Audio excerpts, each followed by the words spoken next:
My name's Rachel, I'm 26 years old. I live in Solva. Until 2 weeks ago I was living in a holiday let, and in 2 years that would have been my 8th move.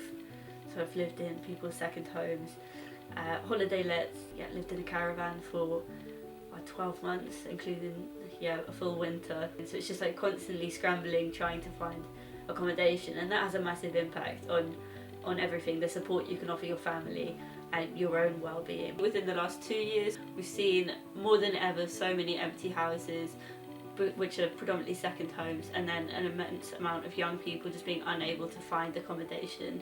So lots of my friends are living in caravans, yurts, teepees, just because we can't afford to rent, let alone buy. Houses aren't even going on the market, they're being purchased straight away. A house just up the road sold within 3 days for over $500,000.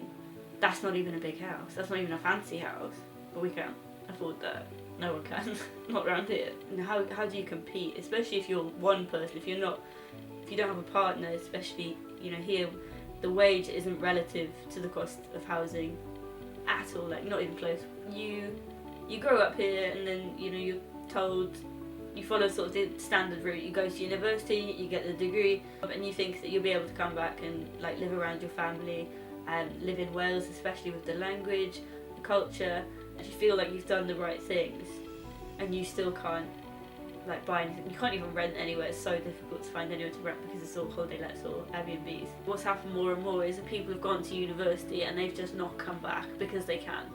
What the impact on our communities then is, it's like our old people are more isolated, our families aren't connected, our language deteriorates, our culture deteriorates. People are bored here because they love the coastal area and they love these quirky little communities.